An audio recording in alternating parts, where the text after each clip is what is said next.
We'll start with flag salute. I pledge allegiance to the flag of the United States of America and to the republic for which it stands, one nation, under God, indivisible, with liberty and justice for all.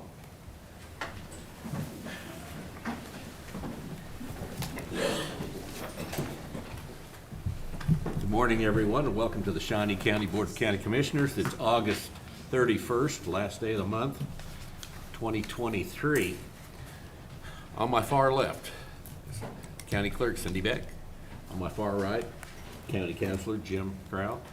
On my immediate left is Commissioner Aaron Mays, who represents District 3, and on my right is Commissioner Kevin Cook, who represents District 2, and I'm Bill Rippon, and I represent District 1. Ms. Clerk, Madam Clerk, what is first?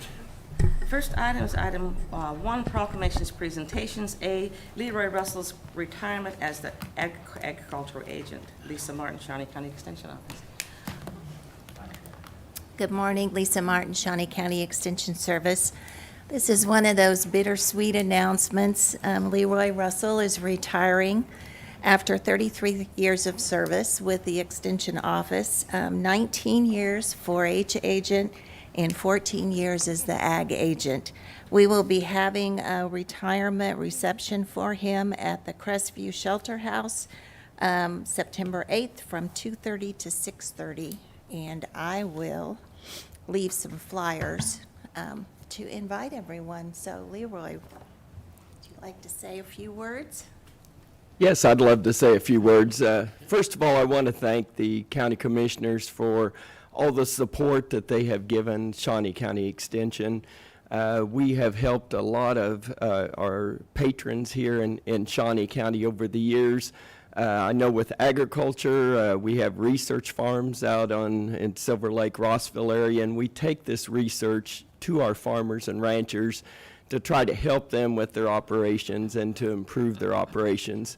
We also do a lot of help, Lisa, with the expanded food and nutrition programs and SNAP Ed and horticulture questions and the 4-H programs and different things. But we do appreciate the support of the Shawnee County commissioners, and you guys have been wonderful all these years, and we appreciate that very much. And we'll miss being here, but it'd be nice to go into retirement. Well, Thank you. Thank you, Leroy. I really appreciate all that. The days, years, hours you put into this job, and I don't think a lot of people understand the importance of a county agent and what all they do with farmers and gardeners and everybody else. I don't know how many questions you probably get a day, but you probably get bombarded with things. But, There's lots of questions, and it's constant through the door, and just people needing help. And if I don't have the answers, I can go to the entomology department or the agronomy department or something and get ones that know even more than I do and get answers for them. Well, I appreciate your commitment and all your years of service, so thank you very much. Well, thank you, and we'll miss you. Absolutely. Do we want to do a photo? Yes, let's do a photo, sure.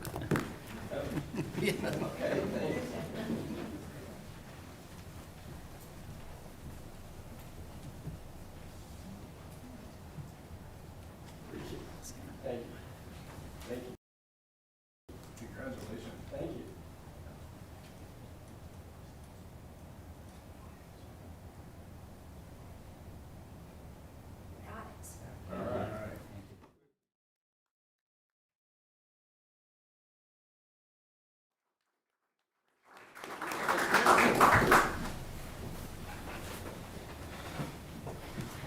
All right, Madam Clerk, what is next? Next item is item 3, consent agenda.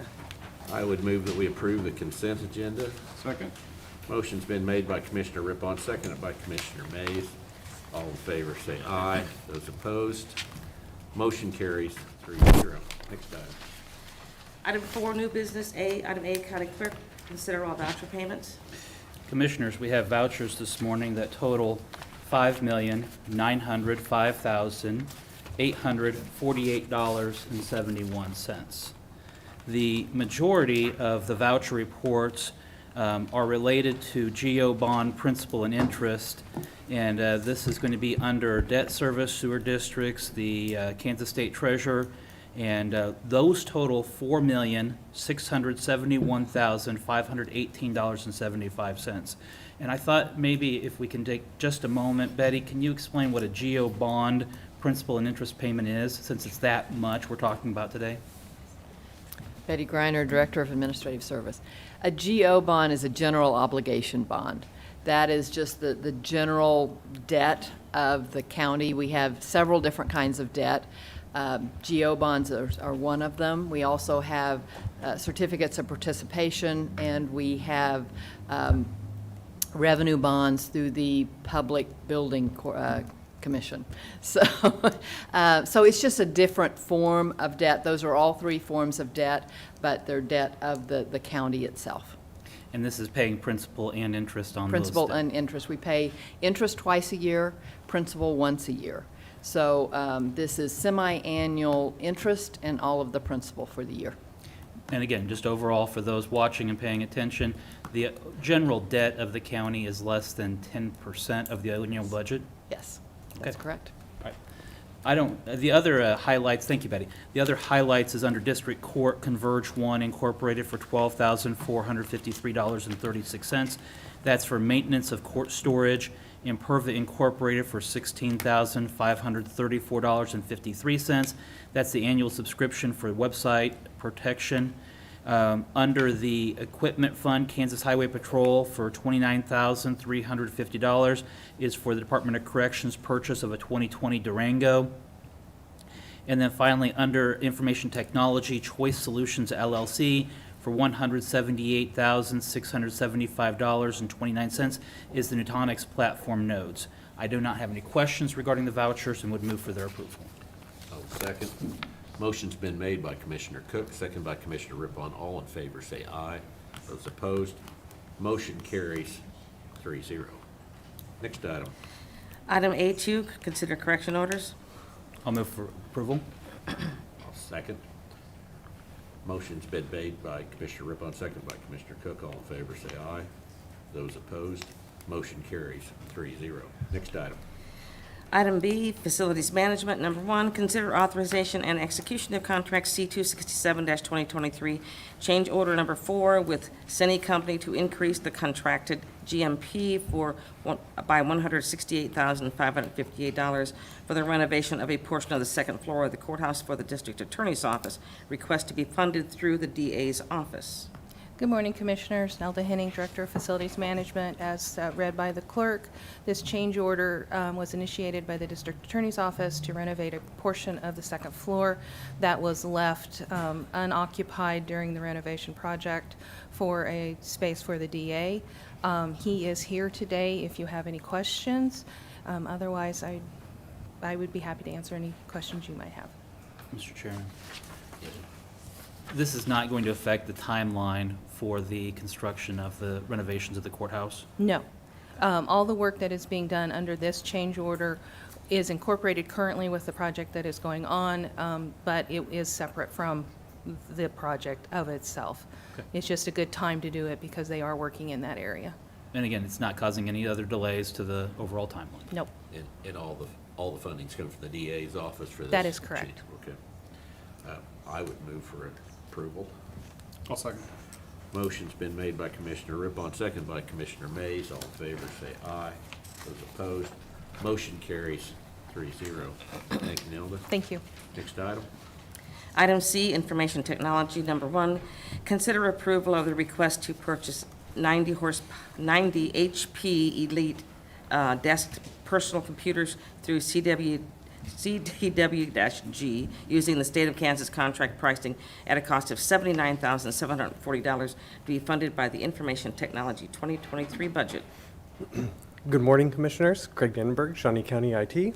This request is part of an annual expense to replace desktop computers which have reached their end of life. I'm happy to take any questions. Any questions? No, I'll move for approval. I will second. Motion's been made by Commissioner Cook, seconded by Commissioner Rippon. All in favor, say aye. Opposed, motion carries 3-0. Thank you. Thank you. Next item. Item D, Parks and Recreation, number 1, Board of Commissioners, consideration, selection, and approval of a selected design is requested to proceed with the design-build contract C-238-2023 that was approved on July 28th of 2023. The 3 proposed designs are the family pool, the pool design, the Blue Lagoon hybrid design, and the Nautilus aquatic playground splash park design. Good morning, Commissioners. Tim Laurent, Shawnee County Parks and Recreation Department. As the clerk said, we'd like to show you our 3 designs, and we started this process back in June of this year, where you approved Donlinger Construction to run this project. I do have Adam Dahl here from Donlinger, and Andy Smith from Lamp Reinerson. I think that's right. That's close. Okay. They're both here to answer any questions as we go through this process, but I thought I'd start with just giving you a little overview of where we are and what we've done. So, as the clerk said, we have the 3 different designs. This is the family pool, which is more of a traditional, I would say a little bit more of a traditional pool design. Does have a diving well. It has a current track, sort of a mini lazy river, I guess you'd call it. There's a few photos. Does have a slide. So a lot of amenities. Very, very nice design. Then we had the hybrid, which was the Blue Lagoon, which was a mix between a pool and a splash pad. So you had some splash features mixed in with a pool design, which was almost like a sort of a resort feel to an extent. And then last but not least, we had our splash pad design, which I know you've all seen, that incorporated some splash features as well as some dry features, some traditional playground features that were part of that as well. So we did a lot of public outreach. We did 2 different surveys. We had 2 different public meetings. These were the survey results from our last meeting and our last survey, and I realize these are a little bit hard to see, so I'll kind of run through them real quick. 67% of the people that took the survey had kids that were under 18. We almost had an even split of people that lived in Oakland and people that didn't. It was even. 646 that did and 644 that didn't. So the age breakdown, the majority of people were between 26 and 45, 26 to 35 and 36 to 45 were about even. And then the heart of this survey, which design do you prefer? And the family pool design got 56% of the vote, and the hybrid design got 33%, and the splash pad 11%. So, and then we had many, many comments, and I'm not going to go through those, but they are available to anybody that would like to see them. So the last thing I'd like to bring up is, so obviously the family pool design is what the neighborhood has chosen. That's what they would like to see. We had started this process trying to keep our budget at around $4 million for this. The family pool does come in higher than that. It's estimated between 4.5 and 4.7 million. The Blue Lagoon, which finished second, was higher than that, 4.7 to 4.9.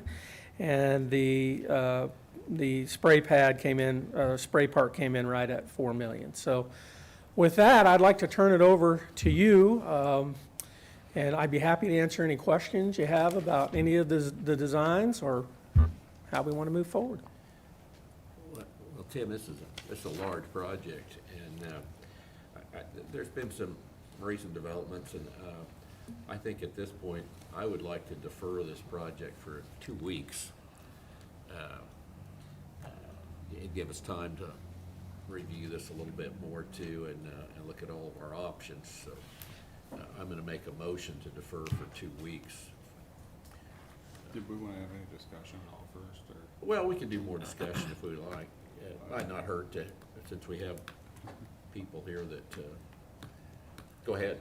Yeah, I mean, Sure. I'll second your motion, just because I think, you know, it's a big decision probably, that I feel like I want to read through these responses just a little bit more, because Sure. there is a lot of feedback in there. There is. And I skimmed it, because I feel like I just saw it maybe a day or two ago, so I'd like to probably read through it some more, but I do feel like maybe we need to have some discussion on this today.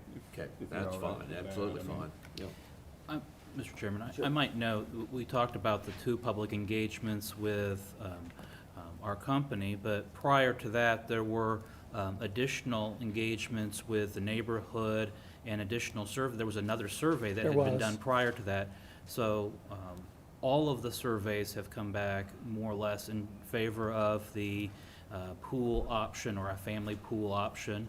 And I know that what we're looking at is really looking at this price, and we had established a budget of $4 million, and this is over that, and looking at how we might cover that gap and funding, and are there other opportunities that we might have for sponsorship or to fill that gap and make sure this is a project that is within our budget. So I don't have an issue with if the 2 of you would want to defer that, review the project, and again, making sure that we've got all our i's dotted and t's crossed, and so. But I do know there's a member of the public that may want to speak. I don't know if he signed up or not, but. No, I didn't Okay, sign up. all right. I don't have any comments at this time. All right, all right. Well, I think exactly what you said. I think the price, I mean, we said $4 million, and this is closer to 5. We're hearing from the public that we need to do what we can to cut expenses, but also at the same time, we've got other projects that are part of this bonded money. And so, if we were to spend this additional funding here, does that affect Dornwood? Does that affect Family Park? Personally, I'd like to see something going on in Montera. We talk about an underserved community. The folks in Oakland are saying Garfield is too far.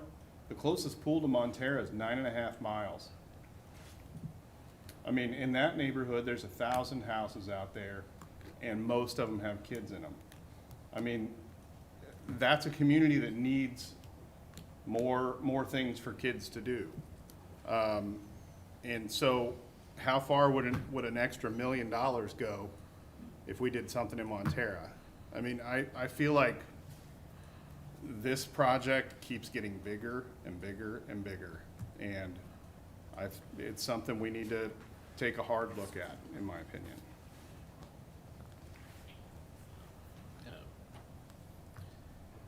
I think so too. We just need to take a look at it, get a hard look.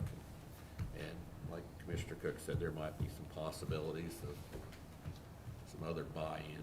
So, let's explore that just a little bit.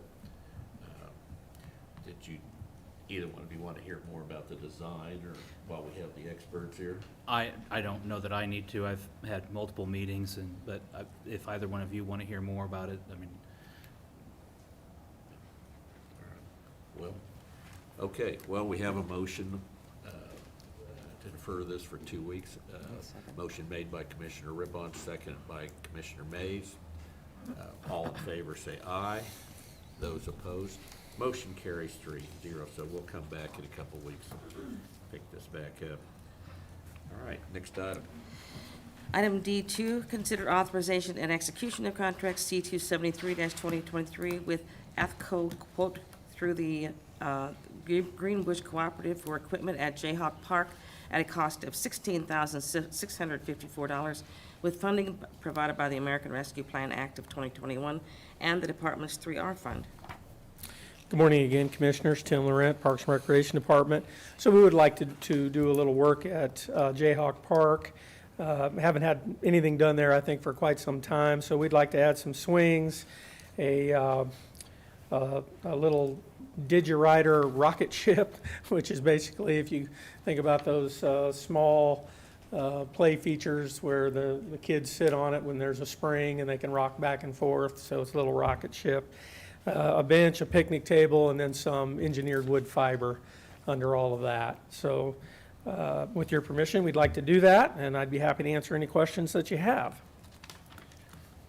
Tim, do we have a Wildcat Park? We do not. I do not believe that we do. Okay. Just kidding. All right. Do you have any questions? I do not. Are you proposing? Well, yes, now that you brought it up, I will. We do have a basketball court with a Wildcat on it. We do. We had. It's coming It's back. gone? It's coming back. Matter of Well, fact, that's what I that think, flooded. I think Thursday, or next Thursday? Yeah, they'll be in there painting. As hard as I tried to get a Jayhawk in there, we're gonna go back with the Wildcat. so. I named that park Jayhawk Park. I so know. There you go. So, I know. Interesting. Any other questions about the project? No. I would move for approval, but Second. motion's been made by Commissioner Rippon, seconded by Commissioner Cook. All in favor, say aye. Those opposed, motion carries 3-0. Thank you. Next item. Item D3, Board of Commissioners approval is requested on the Kansas Department of Wildlife and Parks grant agreement to proceed with the Horseshoe Bend Bank Stabilization Project. The project includes shoreline restructuring, installation of riprap, sidewalk reconstruction, and development of a native vegetation biofilter. Shawnee County funds committed are $82,500, which is 67%, and provided through the Shawnee County Parks and Rec Building Maintenance Fund. The department further requests approval to select a contractor for services through the RFP process. Tim Laurent, Parks and Recreation Department. So the banks along the pond here at Horseshoe Bend are really eroding, and they're starting to get uncomfortably close to the trail that circles the pond. And so we need to go in there and do some stabilization, and the plan is to go in and grade some of these banks and then come back and armor them with riprap and some native grasses and other things to stop this erosion. So we think it's important. For those of you that don't know, Horseshoe Bend is just east of 45th and Topeka Boulevard, back in that neighborhood. It's a beautiful little park. So yeah, we'd like to do that, and I'd be happy to answer any questions you might have. I'd like to go out for the RFP. Any questions? I'll move for approval. I'll second. Motion's been made by Commissioner Mays, seconded by Commissioner Rippon. All in favor, say aye. Those opposed, motion carries 3-0. Thank you, Tim. Thank you. Next item. Item 5, public comment. Okay, I do have one person signed up, Robert Williams.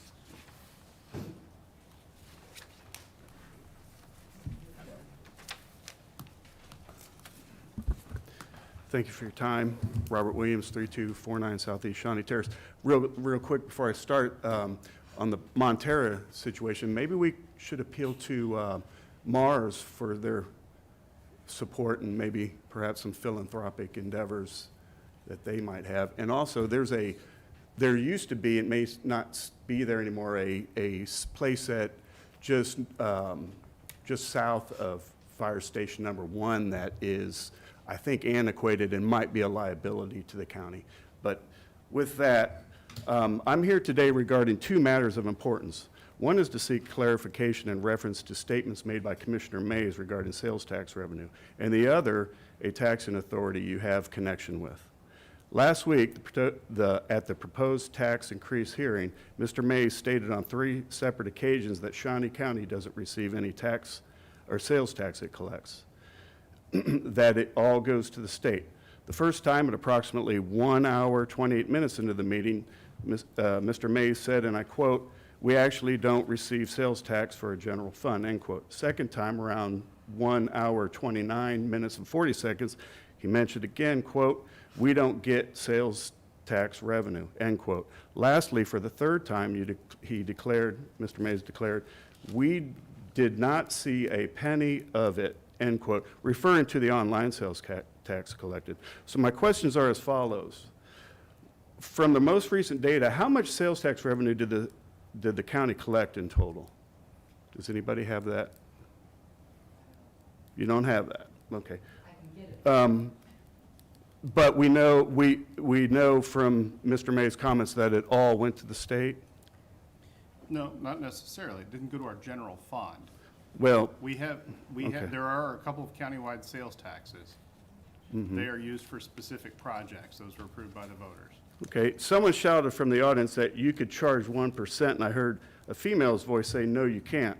Then you, Mr. Mays responded, we would have to get that approved by the voters. Is that true? It is, however, my understanding is that if we did, let's say we did go to the voters and ask for a 1% sales tax to fund our general fund, a good chunk of that is going to go to the city of Topeka. Okay. By state law. Sure. So, I mean, we would pass a 1% countywide sales tax, we might get, Sure. less than half of Okay. it, so. Great, great. So I did some research and found this. 2023 Shawnee County, Kansas sales tax. Well, let me ask, what's the sales tax rate? Do we know that currently? Well, I mean, like if I purchase something from a store in the county, is it, from my understanding, 7.65%? 9.65, 9.65. Depends on where That's you're the at. city. I'm Yeah, talking, but I'm in- saying in well, the let county. me Yeah. let me read what I found. I was just wanting to make sure I don't have a contradiction here. The Shawnee County, Kansas sales tax is 7.65%, consisting of 6.5% state sales tax and 1.5% county local sales tax. Does that sound fairly accurate? Reading further, the Shawnee County collects a 1.5% local sales tax. Highlighted in red, the maximum local sales tax allowed under state law. Can we explain that? Is that a Yeah. misinformation? That is explainable. Okay, so, and I'm gonna have to do a little math on this. So, 0.2% goes to Gage Park Improvement Authority. Okay? There's a 0.5% that goes to the half-cent countywide sales tax for economic development, and it paid for the Stormont Vale Event Center. It's gonna pay for Rochester Road, 46th Street up north, I believe, was it 45th Street out east, was that part of it? Anyways, there's a number of projects. The city gets part of it, they're doing Sure. Urish Road. So, I mean, there's Sure. certain projects, and those were all on the ballot initiative. Okay, and Great, then great. Washburn, it has a dedicated sales taxes countywide, I believe that's 0.65. Is that what it is? Yeah, I think it's 0.65. So that, I believe, is all of it. Okay, wonderful. Appreciate the clarification on that. It was somewhat confusing when I started digging into the information. The second matter is in reference to a meeting held at the TSCPL on August 24th, 2023. I'm approaching this commission as a direct result of the way those who spoke critically of the TSCPL were treated during public comment by the board of so-called trustees. And I use that word loosely. Never in my life have I witnessed such disdain, contempt, and utter disinterest in what the citizen speakers were saying by a body of individuals receiving revenue from said citizens. I found this extremely perplexing, as my assumption was that they were obliged to listen and take into consideration what was said to them. This most certainly did not occur, and I wondered why. That is until I started reading the packet of information that they handed out. And I will read this, and it may shock some of you that may not know. If you know, then that's another issue.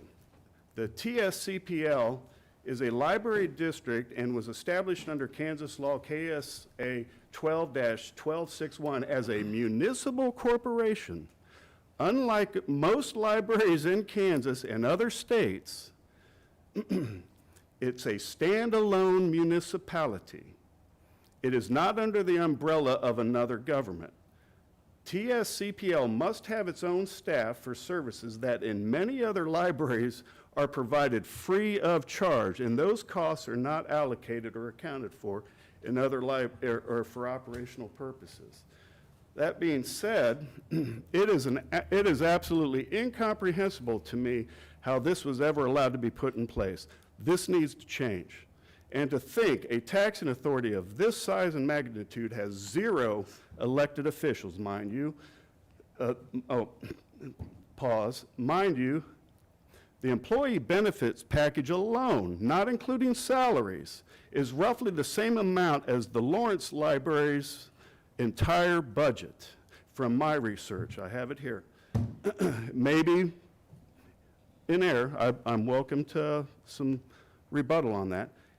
I mentioned this to the board, and some not just simply nodded their heads. Moreover, when asked how many employees they had, none on the board, including the CEO, offered an accurate response. In fact, somebody from the audience shouted the number from the floor. This was not the only question they didn't know or simply refused to answer. Unbelievably, when asked, are there any of the trustees or any of the trustees volunteers, the chairman stated, and I quote, "I'm not going to have them answer that," end quote. So in doing some research with no help from these 10 so-called trustees, the CEO and another individual, 12 in total, I discovered that 7 are appointed by the city council and 3 by this commission. That's where you come into the fray. In fact, the board chair, whom I mentioned prior, resides in Commissioner May's District 3. That being said, my questions were budgetary in nature for the most part. I was the 3rd speaker that day, and believe it or not, the first 2 speakers exposed even more shocking behavior by the decision makers at this place. The first to make public comment approached the podium with a few books she got from the children's section. After a brief introduction, she proceeded to read from them. I was stunned and repulsed by what she was reciting.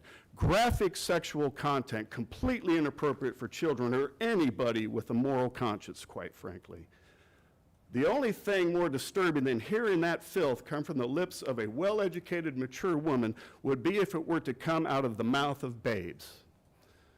Yet, here you have a place that bears your name on it, our name on it, and from what I've been told, approximately 70 of these books are prominently displayed for children to see. My and our tax dollars are funding it. Totally unacceptable. This is a disgrace, and I want to know who authorizes this material. You, the commissioner, should demand answers and walk out of the building any employee over there who signs off on or condones this pornography being bought and placed into that facility for children to pollute their minds, bodies, and souls. You must take action, period, full stop. If you have any doubt in what I am saying, I encourage you, I beg you, I implore you to watch the meeting and see for yourself. That is, if they aren't still stonewalling its release. Thank you for your time. I have a question. You say that video, there's a video of the meeting that... There was supposed to be. I don't know if it was finally released or not. They Skyped it, and I didn't see any cameras, but from my sources, they have it recorded. Whether they have released it, have they released it yet? I can address that. Yeah, it can be addressed Okay. for some other speakers. Thank you. Thank you.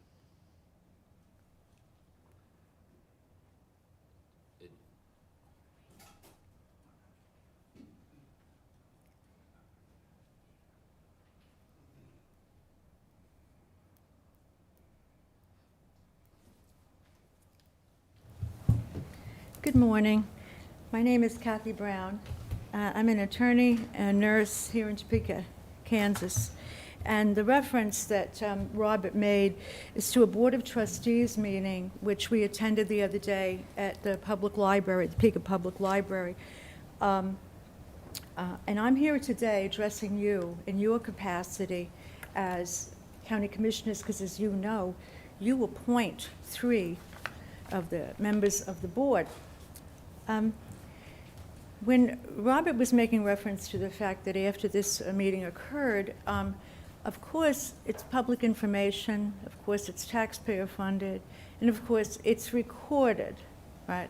It has to be so, because it has to be available to we the people.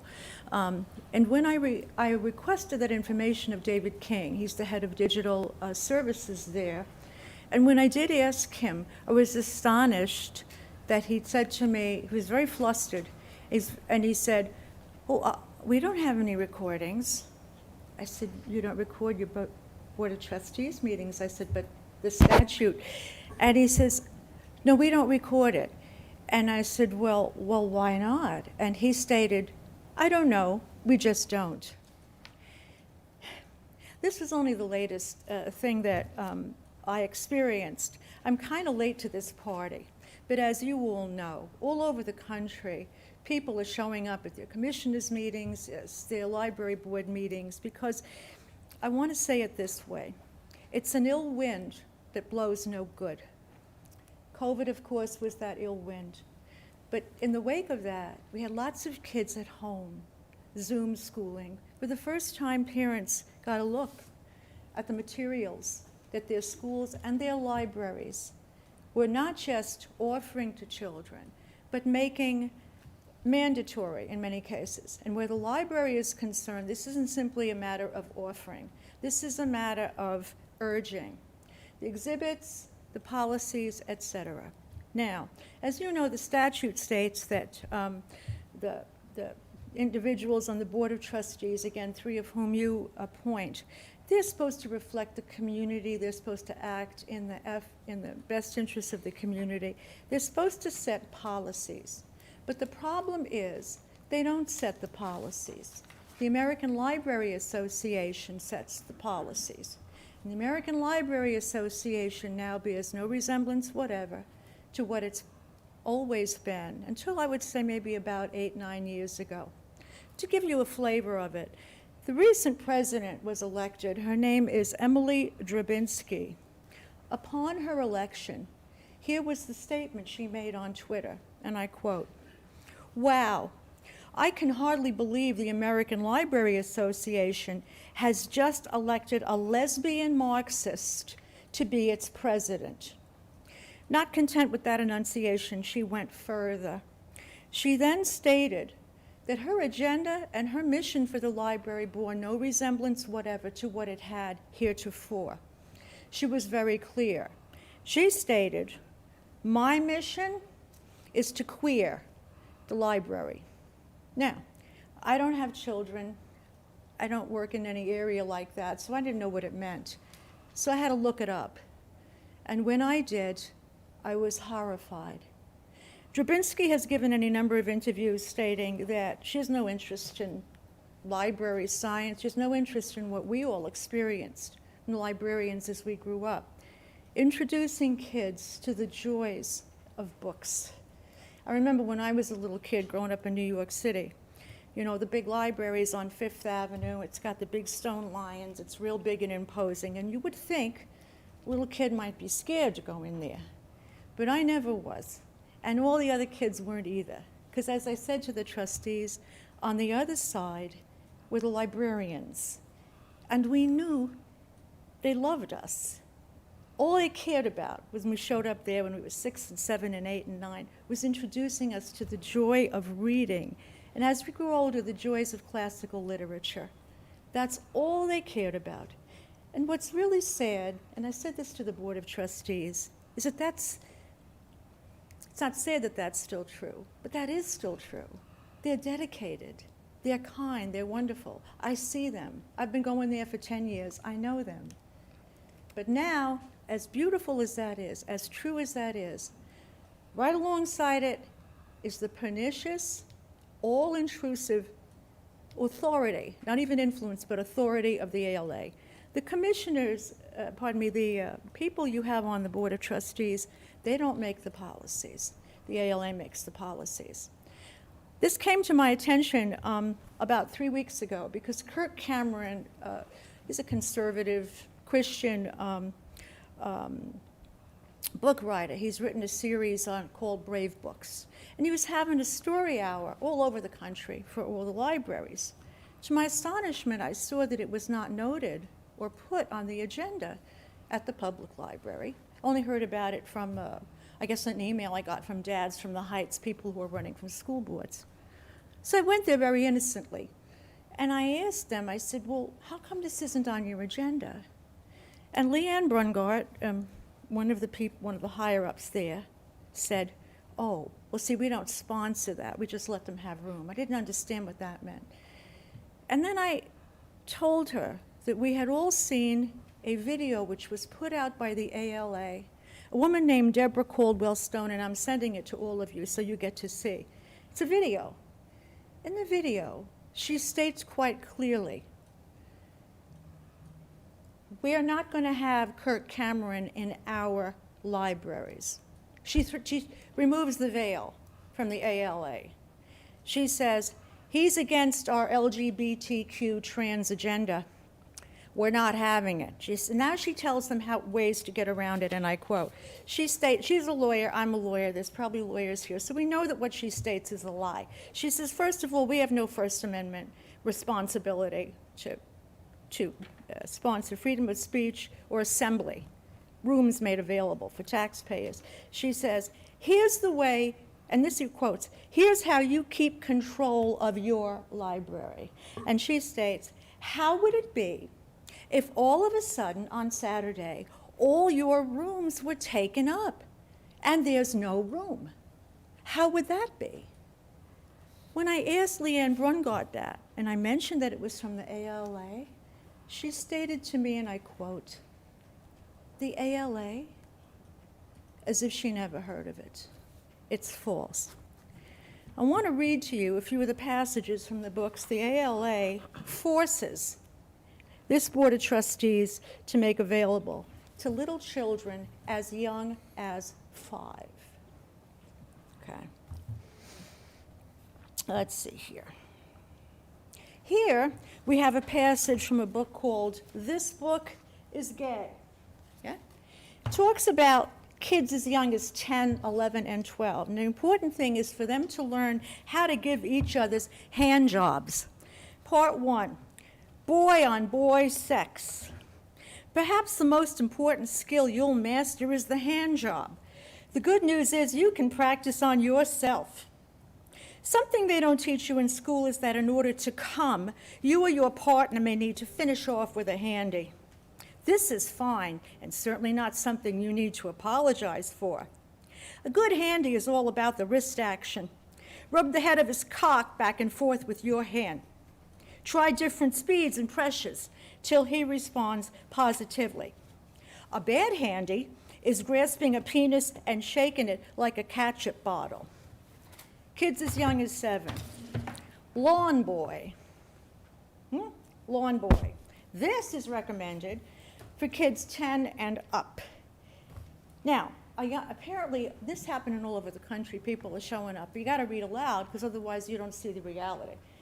And apparently, they give these books, a lot of these books, they give titles which will attract the kids, not let them understand to begin with. That is nothing but filth. I beg your pardon. You wish to? Yeah. Are these the books that are available in our library? Yes, sir. Bought and paid for. By the way, 55 at least. That's just the specific ones on this topic. 55 of them, all pro-homosexual, pro-children, pro-trans, pro-everything. So one that differs. Kids of any age can check these books out? Kids as young as 7, yes, sir. And then they have a special section there, and I invite you to all go and look at it. A special section, I'll get to it, where for kids who don't yet read, we got plenty of books that are all illustrations because we don't want to keep them waiting for their indoctrination. Yeah. Here we have a book, it's called Lawn Boy. Now, before you even get to page 60, you got 44 fucks, 16 shits, 2 cunts, 2 cocks, more than 2 cocks, excuse me. That's what you got. Here's what they're going to tell to the kids. Okay. These are young people talking about their fond memories of how when they were 10 they went to the church grounds and they sucked each other's dicks. Here's what they say. We remember we shared a Hershey's bar. Then you showed me your dick. Whoa, what are you talking about? The next thing I know, it's in my mouth. We sucked each other's dicks. And he talks about how this is such a wonderful memory to him. Here's a book that's for kids who can't really read too much yet, okay? But it's got plenty of illustrations. The thing that characterizes all these books, without exception, is that anybody, anywhere, anytime, who disagrees with the furtherance of the pro-LGBT, pro-trans agenda, anybody who states the majority view, which is 90% of the country, where they feel it might be immoral. Certainly, even if it is okay, little children aren't supposed to be reading sexualized, filthy pornography. Anybody who makes the slightest statement along those lines, including parents, is characterized as, at best, clueless, and at worst, the enemy. The enemy. What can we as county commissioners do about it? Well, you appoint the people on the board. I The mean, issue, other and than that. I will respond, because of this, because of these things where people are showing this openly, right? We have already senatorial investigations taking place. We have 3 states, and here's what they did. They have Texas, Montana, and Missouri, and there's, I think, 4 or 5 others pending. They have taken away every single penny of funding from the ALA as presently constituted. We don't want to lose our public libraries, but we're not going to have a clandestine sub rosa agenda forced upon us. I'm glad you asked it, sir. You need to either speak to your representatives or appoint people who represent us, because we don't want this. I'd like to also show here, here's for little children. Here's supposed to be 2 bunnies. They find out that they really like to spend time hopping around the garden with each other. And then they mistakenly think that means they should get married. They happen to be 2 boy bunnies. Well, they run around and they tell everybody that. And then, oh my gosh, the stink bug says, no, you can't marry each other. Boy bunnies don't marry boy bunnies, said the stink bug. Boy bunnies have to marry girl bunnies. And here's representation.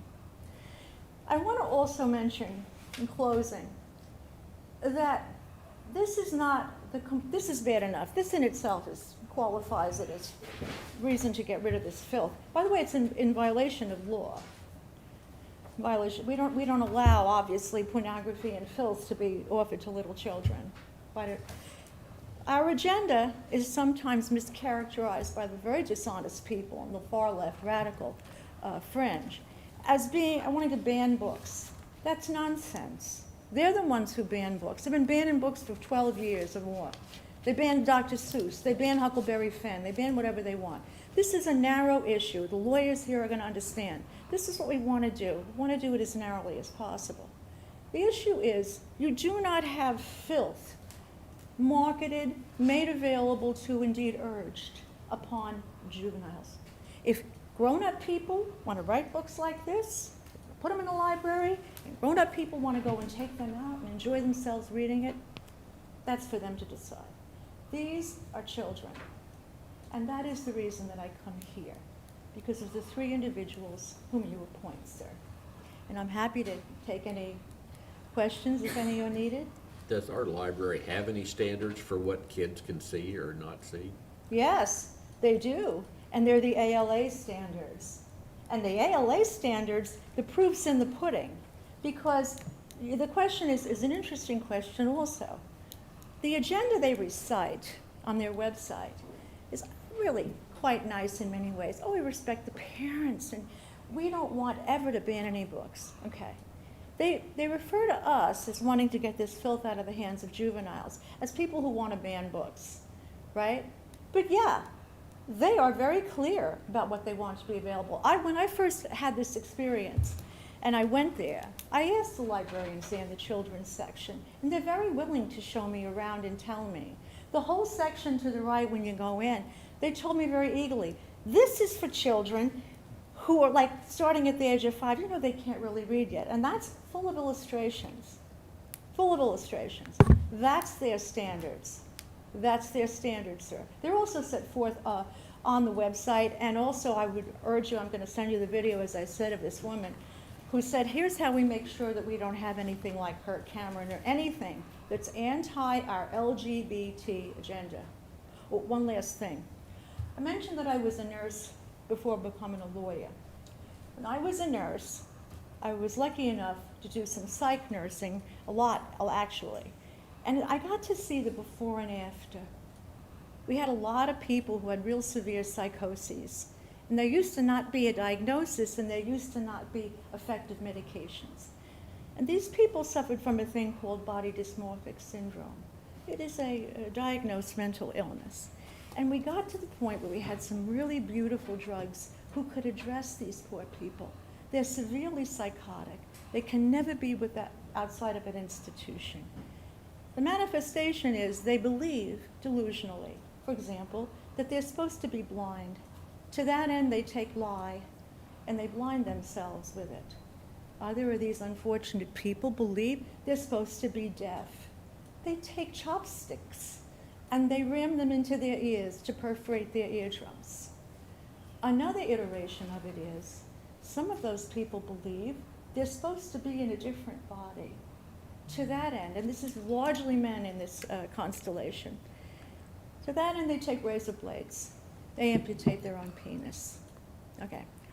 Body dysmorphic syndrome is still a diagnosis, and the beautiful drugs that address it are still able to be dispensed if your symptomatology is your delusional idea that you're supposed to be blind, if your symptomatology is that you're supposed to be deaf. But if your symptomatology is that you think you belong in another body, no diagnosis for you, no meds for you. That's in law in several states, including this one. Why? Because that would be transphobic. So, I ask you please to exercise your authority. This is happening all over the country. We're just the latest, and I know that this commission will wish to give effect to the will of the people. I want to thank you very much for having the opportunity to address you here today. Thank you, Kathy. Comments? All right, do we have anyone else who wishes to speak today? Seeing none. Next item. Item 6, Administrative Communications.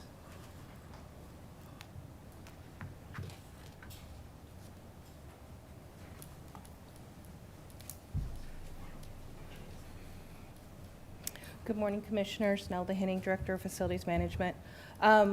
Through Jim yesterday, we were made aware that the city has pretty much completed the Quincy Street project. I'm coming forward to you to let you know and let the media know that citizens need to be aware of the change in parking on 6th Street, or on Quincy between 6th Street and 8th Street. They added a bicycle lane. In part of the area, it is up against the curb, so parking is actually away from the curb. And we were made note of that yesterday because one of the contractors parked up against the curb. There is a little bit more work to be done. They will be removing the meters, and in exchange for the meters, there will be block parking enforced. Not quite sure what that means, but that's what they're going to be doing. So we just want everybody to be aware. Note where the parking is, and please do not park in the bike lanes. Also note that there is a crosswalk signal. It is on the south side of 7th Street. So if you want to cross Quincy, you need to go to the south side and hit the crosswalk. The north side does not have a signal crosswalk. So if you have any questions, I wish I can answer. I do have a question. The bike lane, is there any kind of graphics on the street that says it's a bike lane, or how? There is the bike symbol on the bike lane. There is also at the crosswalks, there is a green stripe, which is the designation of the bike lane with the bike symbol in it. That's why I'm bringing it forward, is it's kind of difficult to see, and it will cause some confusion. But we really people need to be aware of what has happened down here on Quincy between 6th and 8th. I don't think there's anywhere else in the street they have parking more towards the center of the street and the bike lane next to the curb, so Yes. I guess there'll be a learning curve there. Yes, Okay. and the city basically said they will be ticketing. So please be aware of this situation. All right, you've been warned. Thank you. Thank you. Anyone else? Commissioner Mays? Nothing from me? Commissioner Cook? Not today. All I have to say is go Chiefs. So, next item. Item 7, executive session. We have no need for executive session, so we are adjourned.